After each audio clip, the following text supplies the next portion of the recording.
Direto do plenário está de volta com imagens do plenário do Supremo Tribunal Federal, segunda parte da sessão plenária desta quinta-feira, aqui que vamos continuar acompanhando, portanto, ao vivo, como sempre, direto do plenário, na expectativa do restante da pauta prevista para julgamento pelos ministros do Supremo Tribunal Federal. Dentro de instantes, portanto, o pregão do próximo processo a ser julgado, acompanhando ao vivo, direto do plenário. Podemos nos assentar, por favor? Declaro reabertos os trabalhos desta sessão do plenário do Supremo Tribunal Federal. E para Alexandre de Moraes, da relatoria de Vossa Excelência, há uma ação direta de inconstitucionalidade com o advogado inscrito para fazer sustentação. É a ação direta de inconstitucionalidade 3.207, procedente de Pernambuco, sendo autora a Confederação Nacional do Sistema Financeiro e interessado o governador do Estado de Pernambuco e a Assembleia Legislativa de Pernambuco. Como disse a Vossa Excelência, haverá sustentação oral, pelo que inicialmente passo a palavra a Vossa Excelência para o relatório. Muito solene isso. Presidente, para facilitar os colegas, é a lista 16. Exatamente, constava da lista 16 do ministro Alexandre de Moraes. Vossa Excelência tem a palavra para o relatório. Obrigado, presidente. Aqui é uma ação direta de inconstitucionalidade, com pedido de medida cautelar, ajuizada pela Confederação Nacional do Sistema Financeiro, contra a Lei 12.562, de 2004, do Estado de Pernambuco, em razão de suposta ofensa aos artigos 5º, inciso 2, e 13, 22, 7 e 174 da Constituição Federal. No relatório, eu consto o texto impugnado, relatório que pedi para distribuir anteriormente ao ministro Marco Aurélio, voto a Vossas Excelências. A requerente sustenta a inconstitucionalidade da norma impugnada, tanto formal, por tratar de política de seguros, matéria que estaria inserida na competência legislativa privativa da União, como materialmente por vulnerar o princípio da livre concorrência e da livre iniciativa, uma vez que impediria a negociação por parte dos profissionais da medicina da remuneração a ser lhes paga pelas operadoras de planos de seguros de saúde. Em 20 de 5 de 2004, o ministro Carlos Aires Brito, então relator, solicitou informações na forma do artigo 10, foram prestadas as informações. A Procuradoria-Geral da República sustentou em 22 de 2 de 2005 o cabimento da ação, legitimidade ativa e, no mérito, a existência de vício de inconstitucionalidade. É o relatório, senhora presidente.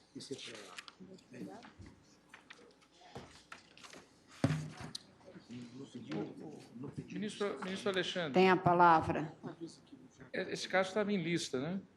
Exatamente, da lista 16, mas haverá sustentação. Eu estaria acompanhando Vossa Excelência. É porque o advogado pediu destaque para fazer sustentação oral, ministro. De qualquer forma, eu acho que é no sentido que o advogado vai sustentar. É da própria requerente que está se julgando. Sim.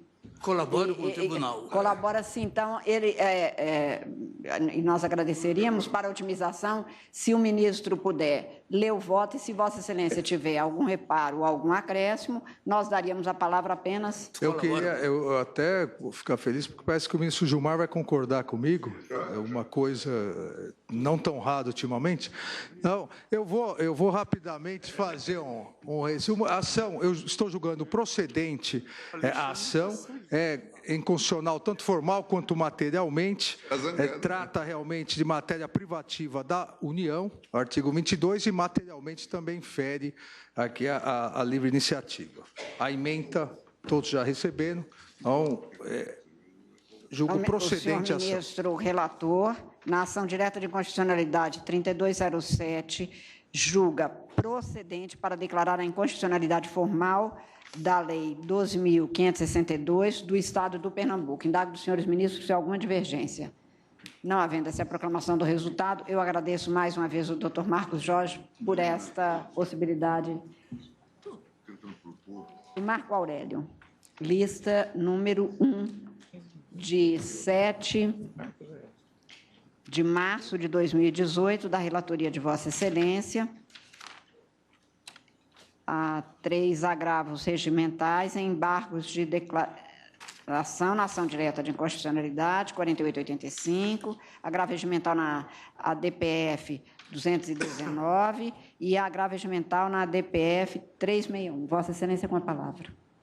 Presidente, intervenção de terceiro, a exceção. Eu digo que a intervenção de terceiro, mesmo em processo objetivo, encerra a exceção, pressupondo quadro a revelar interesse potencializado e possibilidade de contribuir de forma efetiva, mediante esclarecimentos, para o julgamento da ação. Estou desprovendo os agravos. Senhora presidente, vou pedir vênia ao eminente relator, como se trata de caso em lista, já gostaria de adiantar, dizendo que eu estou dando provimento para admitir os interessados como amici curiae. Tratam-se em um caso do Instituto Nacional de Seguro Social. Em outro caso, trata-se da Associação Nacional dos Magistrados da Justiça do Trabalho, a ANAMATRA. E em outro dos magistrados brasileiros, eu acho. Da Associação Nacional dos Auditores Fiscais da Receita Federal. Sim, e a...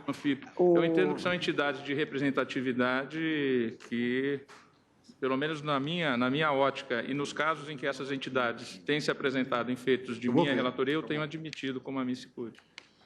Pois não. Eu indago dos senhores ministros se, neste caso em que o ministro nega provimento por constituir a intervenção de terceiro em processo objetivo e exceção, e o ministro Dias Toffoli diverge no sentido de admiti-los como amici curiae, colho os votos, ministro Alexandre de Moraes. Presidente, eu acompanho o ministro relator, mesmo porque eu entendo que o despacho, eu sei que aqui ainda a questão não está plenamente definida, mas eu entendo que o despacho do relator, que indefere, é irrecorrível, mas acompanho o relator. Acompanho o relator, ministro Edson Fachin. Acompanho o eminente relator. Ministro Barroso. Ministra Rosa. Ministro Luiz Fux. Ministro... Com o relator da Tavênia. Ministro Gilmar. Com as vindas do relator, ministro Toffoli. Ministro Celso. Senhora presidente, preliminarmente, eu conheço do recurso, que a despeito do que dispõe o artigo 7º, parágrafo 2º da lei sobre os processos de controle normativo abstrato, a decisão, tenho para mim, é irrecorrível quando há admissão, mas quando há denegação, não é, a recusa de ingresso, não é, que foi o que aconteceu no caso. Vossa Excelência me permite, Pois eu estou desprovendo o recurso. Sim, ou seja... E estou assinalando em cada voto o conhecimento. Claro, isso é importante, né? Eu estou fazendo essa observação em face do que disse o ministro Alexandre de Moraes. Eu entendo que é cognoscível, sim, o recurso, uma vez que investe contra um ato decisório que recusou o ingresso a alguém que postulou a sua admissão como amicus curiae. E peço vênia para acompanhar o eminente relator. Também eu peço vênia à divergência para acompanhar o relator e proclamo o resultado. Há agravos aos quais se nega provimento nos termos do voto do relator. Ministro Marco Aurélio, a lista número 1 de Vossa Excelência, de 21 de março de 2018, com um processo que é agravo regimental no recurso extraordinário 565.069, Vossa Excelência, 089. Vossa Excelência, com a palavra.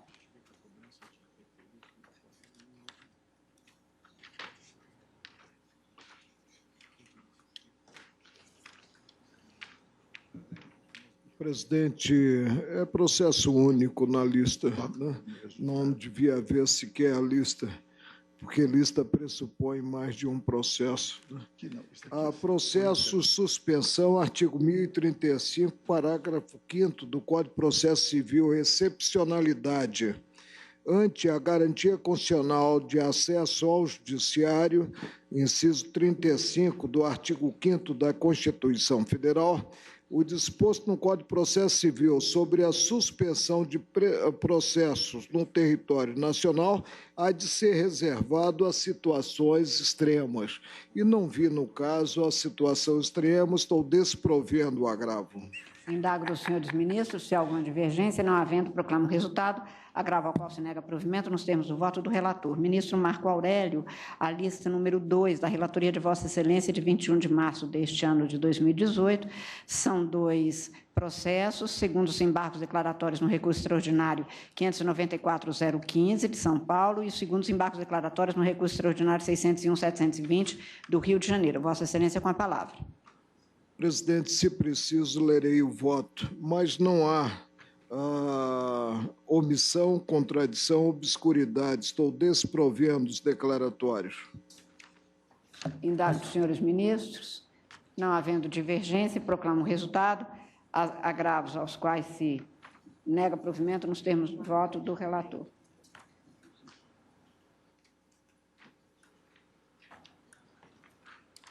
Ministro Ricardo Lewandowski. Da relatoria de Vossa Excelência, a lista número 1, de 5 de abril deste ano, são os embargos de divergência nos embargos declaratórios no agravo regimental no recurso extraordinário 383.406 de Minas Gerais. Vossa Excelência, com a palavra. Obrigado, senhor presidente. Eu vou ler 2 tópicos da minha emenda que são, a meu ver, esclarecedores e simplesmente reiteram a jurisprudência da Casa.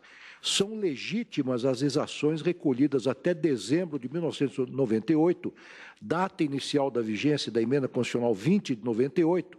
Em outras palavras, são inexigíveis as contribuições previdenciárias previstas na Lei 12.278, de 96, a partir da edição da Emenda Constitucional 20 de 1998.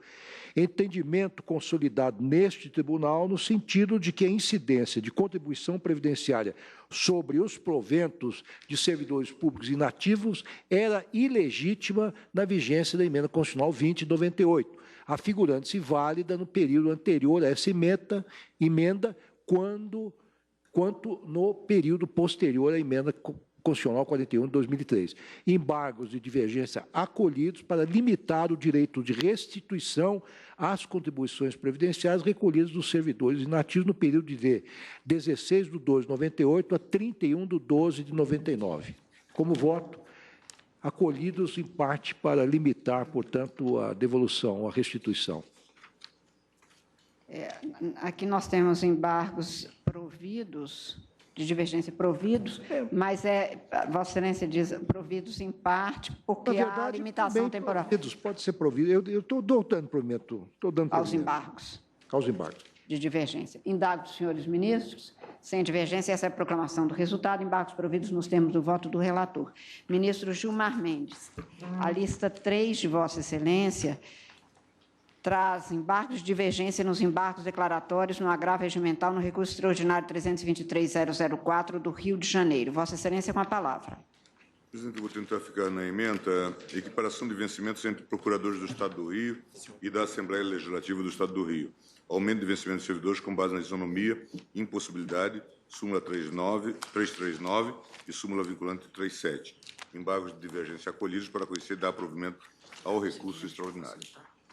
Senhora presidente, eu gostaria de pedir vista desse pedido. Claro. Então, após o voto do ministro relator, dando provimento aos embargos de divergência para dar provimento ao recurso extraordinário, pediu vista o ministro Dias Toffoli. Essa é a proclamação do resultado.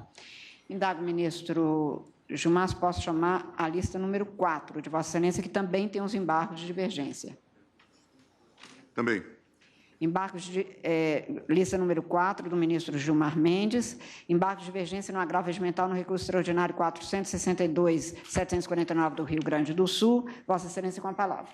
Também, presidente, estou dizendo na própria emenda, supressão de adicional de inatividade, manutenção do valor nominal da remuneração, alegação de ofensa ao princípio da irredutibilidade da remuneração, não ocorrência, não há direito adquirido ao regime jurídico, jurisprudência reiterada do tribunal. Indago dos senhores ministros.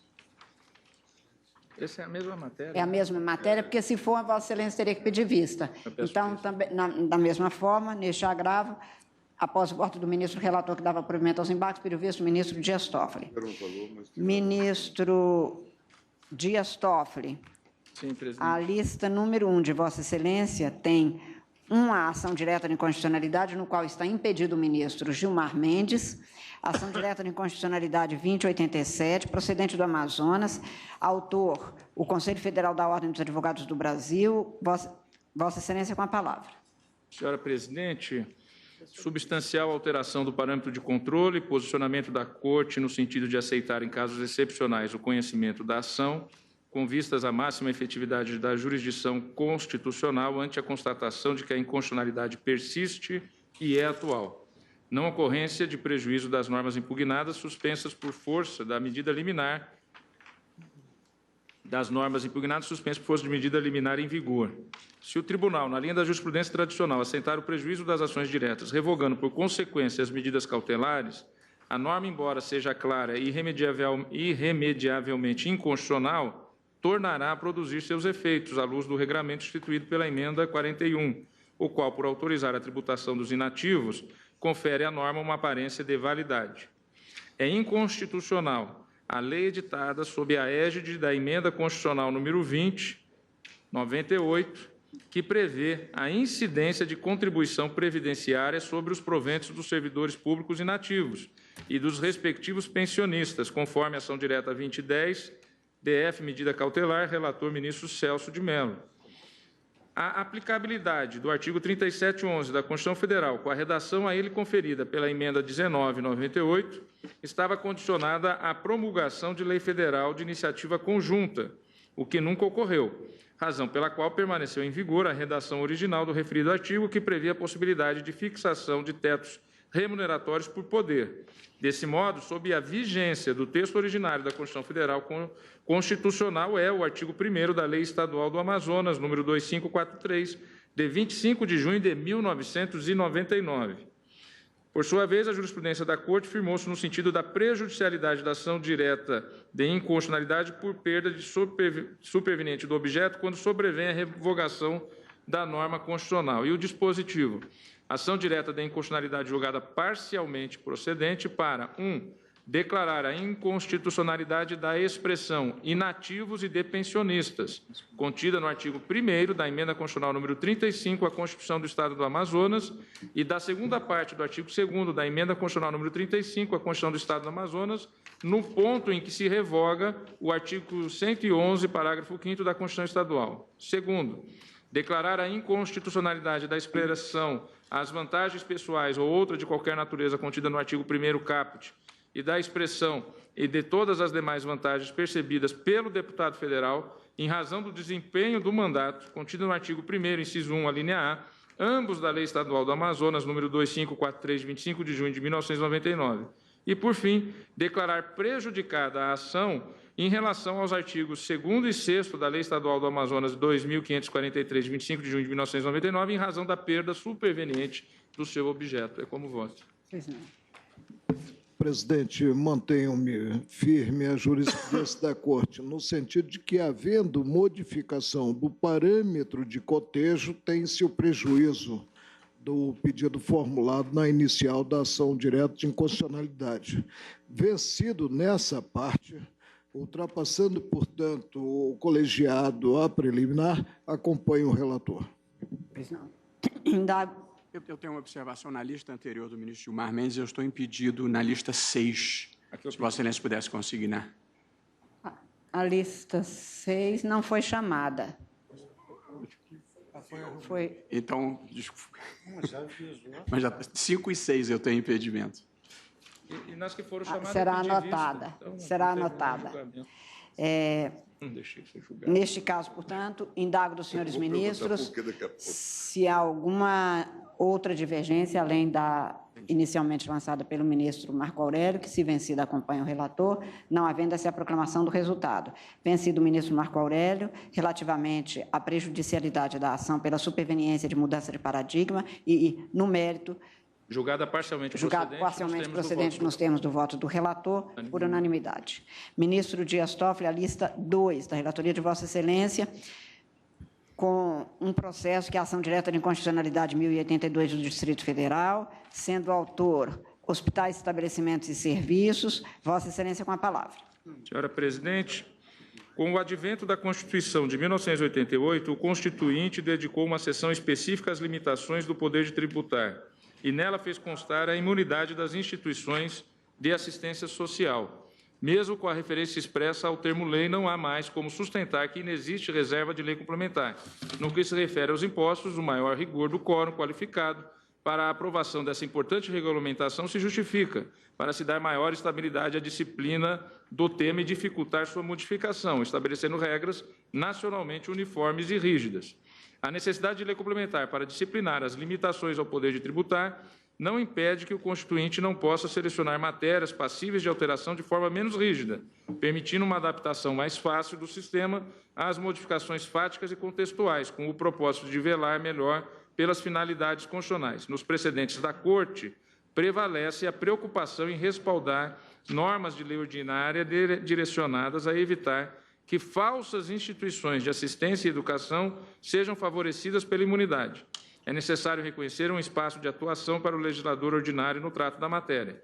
A orientação prevalecente no recente julgamento das ações diretas 2028, 2036, 2228 e 2621 é no sentido de que os artigos de lei ordinária dispõem sobre o modo beneficente, no caso de assistência e educação, de atuação das entidades acobertadas pela imunidade, especialmente aqueles que criaram contrapartidas a serem observadas pelas entidades, padecem de vício formal por invadir competência reservada à lei complementar. Os aspectos procedimentais necessários à verificação do atendimento das finalidades constitucionais da regra de imunidade, tais como as referentes à certificação, à fiscalização e ao controle administrativo, estas continuam passíveis de definição por lei ordinária. Foram os precedentes que o Tribunal estabeleceu. São inconstitucionais, portanto, no caso, por invadir campo reservado à lei complementar de que trata o artigo 146.2 da Constituição Federal, 1, a linha F do parágrafo 2º do artigo 12, por criar uma contrapartida que interfere diretamente na atuação da entidade. O artigo 13, caput, e o artigo 14, ao prever a pena de suspensão do gozo da imunidade nas hipóteses que enumera. Padece também de inconstitucionalidade formal e material o parágrafo 1º, neste caso, tanto formal quanto material, distinguir na primeira hipótese só inconstitucionalidade formal, por invadir lei complementar, e agora, tanto por inconstitucionalidade formal quanto material, o parágrafo 1º do artigo 12 da Lei 9.532 de 97, com a subtração da imunidade de acréscimos patrimoniais abrangidos pela vedação constitucional de tributar. Medida cautelar confirmada, ação direta julgada parcialmente procedente, nos termos do voto que trouxe, senhor presidente. Que aí eu repito. Dos senhores ministros, se há alguma divergência, não havendo, proclamo o resultado. Ação direta julgada parcialmente procedente, nos termos do voto do relator. Essa é a proclamação do resultado. O ministro Dias Toffoli ainda a palavra com Vossa Excelência para a lista 3, que tem um processo, ação direta de constitucionalidade 2304, procedente do Rio Grande do Sul, sendo autor o governador daquele Estado e interessada a Assembleia Legislativa do Estado do Rio Grande do Sul. Vossa Excelência, com a palavra. Aqui, senhora presidente, a ação direta de inconstitucionalidade que estou julgando procedente com a declaração de constitucionalidade da Lei 11.457/2000 do Estado do Rio Grande do Sul, por afronta ao princípio da reserva de lei em matéria tributária, contido no artigo 151 da Constituição Federal. Considerando não constar dos autos notícia de que a Lei 11.457/2000, ora declarada inconstitucional, tenha sido regulamentada, deixo de propor efeitos prospectivos à presente decisão. Na verdade, é uma lei que jamais foi regulamentada, então, na verdade, ela nem teve eficácia até hoje. Há um pedido de prospecção futura, mas é desnecessário porque não houve regulamentação. Indago dos senhores ministros se há alguma divergência. Não havendo, proclamo o resultado. Ação direta de inconstitucionalidade, julgada procedente. Apenas, ministro Dias Toffoli, faço uma referência que há, parece-me que um erro material na ementa, que é a Lei 11.457, Vossa Excelência leu. Vou fazer a correção, agradeço Vossa Excelência. Lista 4 da relatoria de Vossa Excelência, ministro, é uma lista de devolução de vistas em processos em lista. O primeiro deles, da relatoria do ministro Marco Aurélio, Vossa Excelência devolve o voto vista. No relator. Acompanhando o relator, embargo de declaração no recurso extraordinário 723.665, e o ministro Marco Aurélio tinha julgado É 651. Não acolhendo A senhora está 723 e 651. A lista 4, eu tenho o número 723651. Lista 4, 21 do 3. 21 de 3. Embaixo, declaração no recurso extraordinário 723 e 651. 651, sim. O ministro Marco Aurélio tinha rejeitado os embargos. Vossa Excelência acompanha o relator. Indago dos senhores ministros se há alguma divergência, não havendo, essa é a proclamação do resultado. Também devolução de vista em processo de relatoria do ministro Marco Aurélio. Segundo o agravo regimental, no recurso extraordinário 602.584 do Distrito Federal. Vossa Excelência, com a palavra. Senhora presidente, aqui, tal qual naqueles outros casos em que divergi do relator, trata-se de Associação Nacional dos Procuradores do Estado, a ANAP.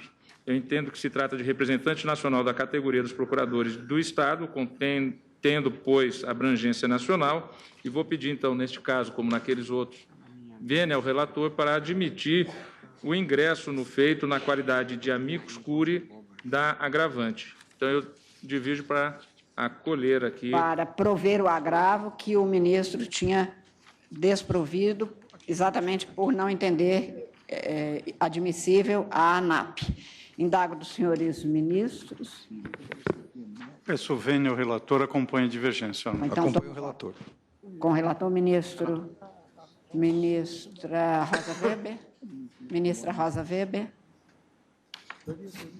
Neste caso, o ministro relator nega provimento ao agravo e o ministro Toffoli proveu o agravo, admitindo a ANAP como amicus curiae. Com o relator. Com o relator. Então, Ministro... Eu fiquei com uma dúvida aqui. Vossa Excelência podia me ilustrar melhor sobre a questão em discussão? É na lista 5. Eu estou sem a lista. É a lista 5. O ministro Marco Aurélio, relator, ministro Barroso, não admitiu a ANAP e, por isso, negou provimento ao agravo. O ministro Dias Toffoli pediu vista e agora volta provendo o agravo, divergindo, portanto, do relator. Admissão como amicus curiae. Como amicus curiae. O ingresso de habilidade nacional. Aqui entra em questão uma matéria que ainda não está totalmente pacificada aqui, que é acerca da irrecorribilidade ou não da decisão do relator. Quando nega... Nessa matéria... Nós temos alguns precedentes no plenário, um dos quais, inclusive, é da palavra da eminente ministra presidente. Em que sentido? O recurso interponível se dá, digamos, secundum eventum litis, vale dizer, quando o relator admitir o ingresso, esse ato é irrecorrível. Quando ele denegar o ingresso de alguém como amicus curiae, então, permite-se o controle recursal daquele ato decisório por parte do plenário. Parece-me que é o que aconteceu aqui. O ministro Marco Aurélio, relator, negou o ingresso a esta ANAP, que é a Associação Nacional dos Procuradores de Estado. Negou-lhe ingresso na condição de amicus curiae. Sobreveio o agravo interno, a que o eminente ministro Marco Aurélio nega provimento, portanto, mantém a recusa. Presidente, apenas para esclarecer que, a admitir-se essa associação de servidores, teremos que admitir a participação de todas as associações. Qual é o pano de fundo do processo em relação ao qual se pleiteou a intervenção? É saber se, no caso de ter-se credor único, são considerados os valores referentes a proventos e pensão. Ou seja, a acumulação, e não para efeito de teto. Para efeito de teto, o que se sustenta, é que se precisa considerar cada rubrica em si. Proventos que se recebe no tocante ao trabalho anterior e pensão que advém da morte de um terceiro. Repito, a admitir, pela importância, a participação da Associação Nacional dos Procuradores de Estado, teremos que admitir a participação de todas as associações existentes no país. Senhor presidente, me permite só uma parte. Eu, na elaboração do código, eu me bati muito por isso, porque o amigo da corte, ele é, digamos assim, indicado pela corte. Muito embora hoje vários amici curiae acabam ingressando com pedido e defendendo questão jurídica, porque, na verdade, a intervenção do amicus curiae seria para a manifestação de posições interdisciplinares que escapam à capacidade institucional do judiciário. É para isso que foi criado o amigo da corte. Agora, como ele é escolhido pela corte, se a corte não o quiser, ele não pode recorrer. O único caso que ele pode recorrer é nos casos de incidente de resolução de demanda repetitiva. E o código é claro. O código diz assim: a intervenção do amicus curiae não implica alteração da competência nem autoriza a interposição de recurso, ressalvado a oposição de base de declaração. Então, porque senão, às vezes... O preceito prevê a admissão, não a recusa. Então, se tem o sistema, e aí se considera a Lei 9868, que versa o processo objetivo e que autoriza o recurso quando negativa a decisão. Presidente, o artigo 138, porque aqui não é amicus curiae em ação direta, que é a hipótese que a gente lida mais normalmente, é em recurso extraordinário. Aqui, tirar o poder de condução do relator me preocupa sobremaneira. Olha o que diz o 138. E eu preciso dizer que a ANAP, todos os meus sentimentos são bons em relação à ANAP, da qual fui filiado. Porque nós e Vossa Excelência também, dela. E o ministro Fachin também. Mas olha o que diz o 138. O juiz ou o relator, considerando a relevância da matéria... O juiz ou o relator, considerando a relevância da matéria, a especificidade do tema, objeto da demanda, ou a repercussão social da controvérsia, poderá, por decisão irrecorrível... O que o ministro Celso de Mello chamou a atenção exatamente dos nossos precedentes. É porque em ADIN já temos o entendimento de que o irrecorrível é na hipótese exatamente, mas aqui é recurso extraordinário. O recurso. Eu vou pedir vista. Conheço, porque entendo que toda e qualquer decisão que contraria interesse de requerente, né, desafia recurso, desafia o agravo. Conheço, mas desprovejo. E repito, o que está em discussão no processo em relação ao qual se pretende, né, intervir é a problemática do teto remuneratório, ou seja, saber se somam proventos e pensão para efeito teto remuneratório. A rigor, todas as associações, considerados aqueles congregados, os associados, têm interesse, entre aspas, na solução da matéria. Pois não.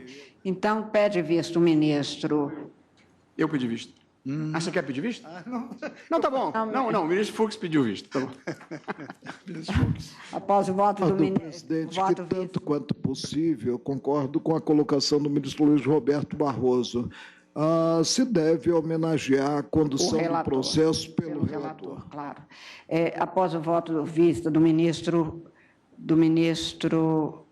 Dias Toffoli, no sentido, divergindo do relator e dos votos dos ministros Alexandre de Moraes, Edson Fachin e a ministra Rosa Weber, acompanhando o relator, pediu vista o ministro Luiz Fux. Presidente, eu acompanhei a divergência com a vênia do relator.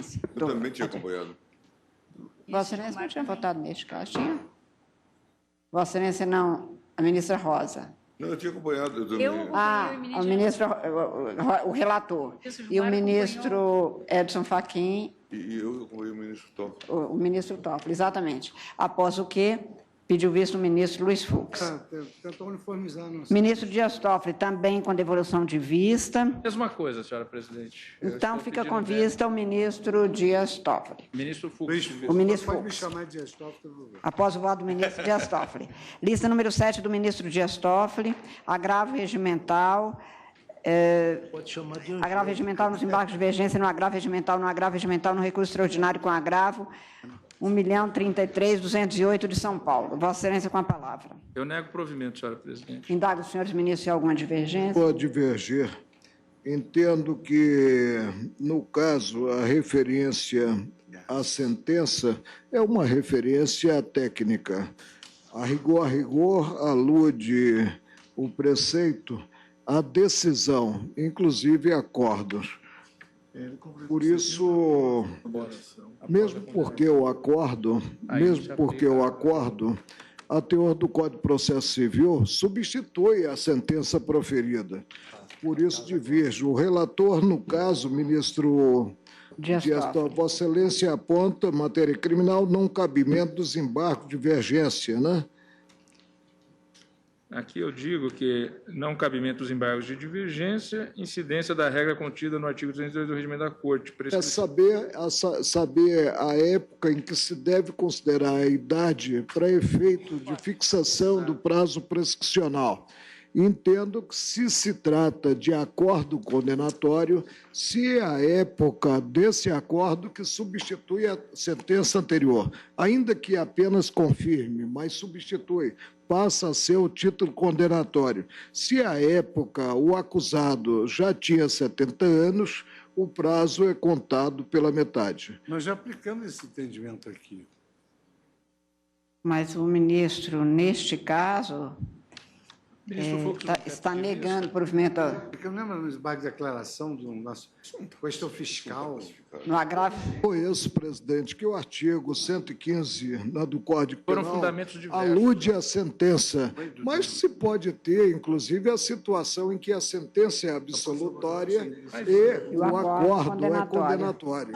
Agora, de qualquer forma, como eu aplico subsidiariamente ao processo crime, o fosse do artigo 3º do Código de Processo Penal, o Código de Processo Civil, eu assento que o acordo, ainda que apenas confirme a sentença, é um acordo... É o título que tem que considerar. É o título. E se a época, o réu já contava, a época do acordo, com os 70 anos, a prescrição é contada pela metade. Presidente, eu peço vista. Pois não. Então, após o voto do ministro relator, que negava provimento ao agravo, pediu visto o ministro Alexandre de Moraes. Ministro Dias Toffoli. Lista número 8 da relatoria de Vossa Excelência, de 4/4. Senhora presidente, são dois processos, embargos de... Lista número 8, de 4/4. São dois processos. São dois embargos de declaração no recurso extraordinário 381-367, procedente do Rio Grande do Sul, e o outro no recurso extraordinário 827-833. Vossa Excelência, com a palavra, está negando... Sim. Negando provimento. Não, eu estou aqui... acolhendo parcialmente para reconhecer para reconhecer a irrepetibilidade dos valores alimentares auferidos de boa-fé, por força de decisão judicial, até a proclamação do resultado desse julgamento. Indago dos senhores. Presidente, peço vênia para divergir.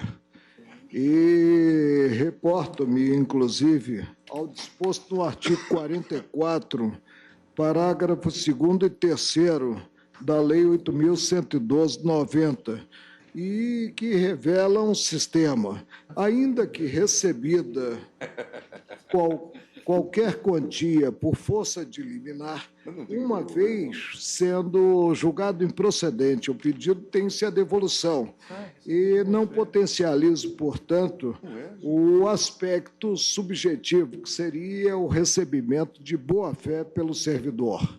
Pois não. Por isso, então, não provejo os declaratórios. Ou provejo para prestar esclarecimento sem eficácia modificativa. Pois não. Então, após o voto do ministro relator no sentido de acolher parcialmente os embargos, e o voto divergente do ministro Marco Aurélio no sentido de acolher apenas para esclarecimentos, pediu visto o ministro Gilmar Mendes. Ministro Gilmar Mendes, Vossa Excelência tem a lista número 1 de 28 de fevereiro, que é o agravo regimental na ação rescisória 2340, procedente do Rio Grande do Sul e agravante o município de Santo Amaro da Imperatriz e agravado o Estado do Rio Grande do Sul. Vossa Excelência está negando provimento a este agravo. É isso. Indago os senhores ministros se há alguma divergência. Não havendo essa proclamação do resultado. Ministro Roberto Barroso, a lista número 1 de Vossa Excelência, de 4/4, no qual se tem embargos de declaração na ação declaratória de constitucionalidade número 41, ao qual embargos que Vossa Excelência está acolhendo. Vossa Excelência tem a palavra. Presidente, basicamente a decisão que proferimos aqui no sentido de que era constitucional a reserva de vagas em concursos públicos na administração pública direta e indireta. A explicitação é de que se aplica, inclusive, às Forças Armadas. Indago dos senhores ministros se há alguma divergência, não havendo essa proclamação do resultado. Ministro Alexandre de Moraes, a lista número 5 de Vossa Excelência, de 17 de agosto de 2017, é uma ação direta de inconstitucionalidade 4962, de que é autor o presidente da República, e sendo interessados o governador do Estado do Rio Grande do Norte, a Assembleia Legislativa daquele Estado. Vossa Excelência, com a palavra. Presidente, aqui é uma lei do Estado do Rio Grande do Norte, de 97, que autoriza o porte de arma para auditores fiscais do Tesouro Nacional.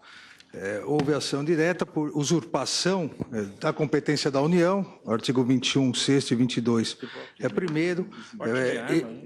Porte de arma. E eu voto no sentido de declarar inconstitucionalidade dos parágrafos 4º e 5º do artigo 49 da lei, incluídos por essa lei 7.111 de 97 do Estado do Rio Grande do Norte. De acordo. Indago dos senhores ministros, não havendo divergência, proclama-se o resultado no sentido de julgar procedente o pedido. Ministro Alexandre de Moraes, a lista número 6, relatoria de Vossa Excelência de 17 de agosto de 2017, ação direta de inconstitucionalidade 4984, procedente do Ceará, autor é o Procurador-Geral da República, interessados o governador daquele Estado e também a Assembleia Legislativa. Vossa Excelência, com a palavra. Aqui, presidente, a ação direta de inconstitucionalidade contra a validade de duas leis complementares, número 1 de 91 e número 8409 do Estado do Ceará, que regulamentavam a forma de criação de novos municípios. A de 2009 vem depois da alteração da emenda, que permite a emenda 18, artigo 18, parágrafo 4º, com a redação dada pela emenda 15 de 96, que fixa para a União, a competência da União para fixar lapso temporal em que, a partir dela, é permitida a criação, incorporação, fusão, desmembramento. E a União deve, nessa alteração, a União deveria editar duas leis, uma lei ordinária e uma lei complementar para estabelecer as normas gerais sobre a criação de municípios. Foi aquele problema que houve em virtude do enorme número de municípios que foram criados de 88 até a emenda. A emenda exige que a União edite uma lei complementar e uma lei ordinária com requisitos, e aqui as leis complementares do Estado do Ceará desrespeitaram isso, se anteciparam. Então, nesse sentido, também aqui, só a conclusão, que é um pouquinho mais, eu julgo parcialmente procedente para declarar a inconstitucionalidade do artigo 8º caput, parágrafo único, e 9º parágrafo único da Lei Complementar 84/2009, também aqui, por arrastamento, para revelar não recepção ou revogação da lei complementar 1/91, artigo 13, e conferir interpretação conforme ao remanescente do complexo normativo atacado, de forma a determinar essa possibilidade, desde que respeite o parágrafo 4º do artigo 18. O restante do ordenamento jurídico impugnado prevê o plebiscito, as regras possíveis, tanto antes quanto depois da emenda. É assim o voto, senhor presidente. Então, Vossa Excelência julga parcialmente procedente o pedido para declarar a inconstitucionalidade dos artigos 8º caput e parágrafo único, 9º parágrafo único da Lei Complementar 84/2009 do Ceará, a revogação do artigo 13 da Lei Complementar do Ceará, conferir interpretação conforme ao remanescente do complexo normativo. Exato, que somente será autorizada criação da lei, depois da edição da lei complementar, porque aí não há nenhuma incompatibilidade. Indago dos senhores ministros se há alguma divergência, não havendo essa é a proclamação do resultado. Ministro Alexandre de Moraes, ainda da relatoria de Vossa Excelência, a lista número 7 de 17 de agosto de 2017, ação direta de inconstitucionalidade 5.004 de Alagoas, sendo autor o governador do estado, daquele estado, interessado a Assembleia Legislativa. Vossa Excelência tem a palavra. Aqui, senhor presidente, é uma violação clara à cláusula de reserva de iniciativa do chefe do Poder Executivo, de lei editada para conceder gratificação a policiais militares integrantes da assessoria militar junto ao Tribunal de Contas Estadual. Se desrespeitou a iniciativa do governador do estado, então eu julgo procedente a ação. Indago dos senhores ministros, não havendo divergência, proclamo o resultado. A ação, pedido julgado. Senhor presidente, pela ordem, eu tenho um compromisso no eleitoral e eu tenho uma vista antecipada da lista 15 do ministro Alexandre. 15. Eu chamo, portanto, a lista para que Vossa Excelência possa, sem nenhum problema, se manifestar e, na sequência, cumprir os compromissos de Vossa Excelência.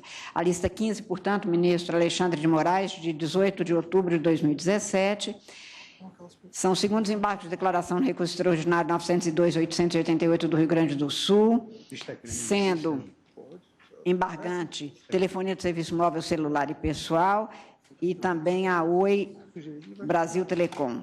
Embarcado é o Estado do Sul, Vossa Excelência propõe a rejeição dos embargos. E o ministro Fux antecipa o pedido de vista, é isso? Eu estou pedindo vista. Antecipa o pedido de vista. Portanto, após o voto do ministro Alexandre de Moraes, rejeitando os embargos de declaração, antecipou o pedido de vista o ministro Luiz Fux. Presidente, eu vou precisar sair proximamente por um compromisso no exterior, mas eu não tenho nenhum destaque nas listas do ministro Alexandre, de modo que eu estou acompanhando todas as posições dele. Pois não. Eu chamarei apenas duas, porque na sequência o ministro Celso de Mello me pediu para chamar uma dele. Okay. Então, chamarei ainda duas e nas outras chamarei as outras. Agradeço, presidente. Lista número 8, ainda do ministro Alexandre de Moraes, de 17 de agosto de 2017, é uma ação direta de inconstitucionalidade 5.098 da Paraíba. Vossa Excelência está julgando procedente o pedido para declarar a inconstitucionalidade da Lei 10.058 de 2013, que trata exatamente do serviço público de telefonia móvel e da obrigação de fornecer ao fornecedor informações sobre a área de cobertura e qualidade do sinal, encargos e sanções não previstos nos contratos de concessão. Vossa Excelência está, portanto, julgando procedente o pedido. Por ser de competência privativa da União, legislar sobre telecomunicações e prestação de serviços de telefonia móvel. Indago dos senhores ministros, não havendo divergência, essa é a proclamação do resultado. E a última lista que chamarei nesta sessão, mas na sequência darei a chamada dos outros de Vossa Excelência, na sessão. Sim. Agradeço. Lista número 9, relatoria do ministro Alexandre de Moraes, de 17 de agosto de 2017, é uma ação direta de inconstitucionalidade 5.051.03 de Roraima, sendo autor trabalhadores policiais civis Cobrapol, interessado o governador daquele estado e também a Assembleia Legislativa de Roraima. Neste caso, é a Lei Complementar 223/2014 de Roraima e a matéria é a autonomia administrativa e orçamentária da Polícia Civil. Vossa Excelência está conhecendo parcialmente e, nesta parte, julgando-a parcialmente procedente para declarar a inconstitucionalidade o vocábulo introduzido no artigo 1º daquela lei complementar e pronunciar a inconstitucionalidade sem pronúncia de nulidade do dispositivo acrescentado pela Lei Complementar 223. Mas Vossa Excelência, se quiser prestar mais esclarecimentos. Não há grande dificuldade, entendo eu. É uma lei complementar que alterou a estrutura da Polícia Civil do Estado, mas concedeu status de secretário de Estado, o que também entendo que não é inconstitucional, só no tocante ao foro, ou seja, aqui eu declaro constitucional exatamente essa extensão de foro ao delegado-geral de polícia, porque não há possibilidade dessa extensão, entendo eu, por lei, só por se dar o status. Então, é essa parte que é declarada inconstitucional. Pois não. Indago os senhores ministros, não havendo divergência, essa é a proclamação do resultado.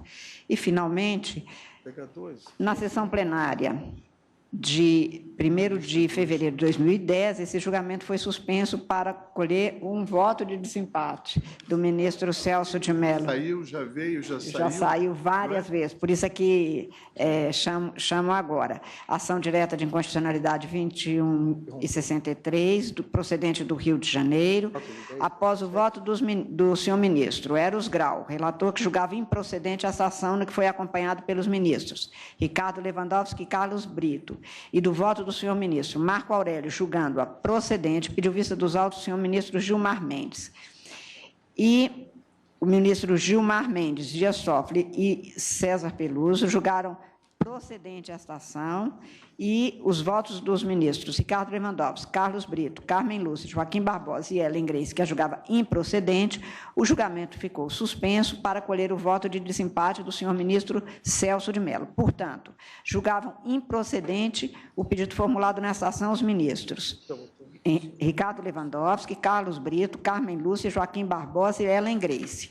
Julgavam procedente o pedido formulado nesta ação o ministro Marco Aurélio, ministro Eros Grau, relator inicial, com voto reajustado, ministro Gilmar Mendes, ministro Dias Toffoli e ministro César Peluso.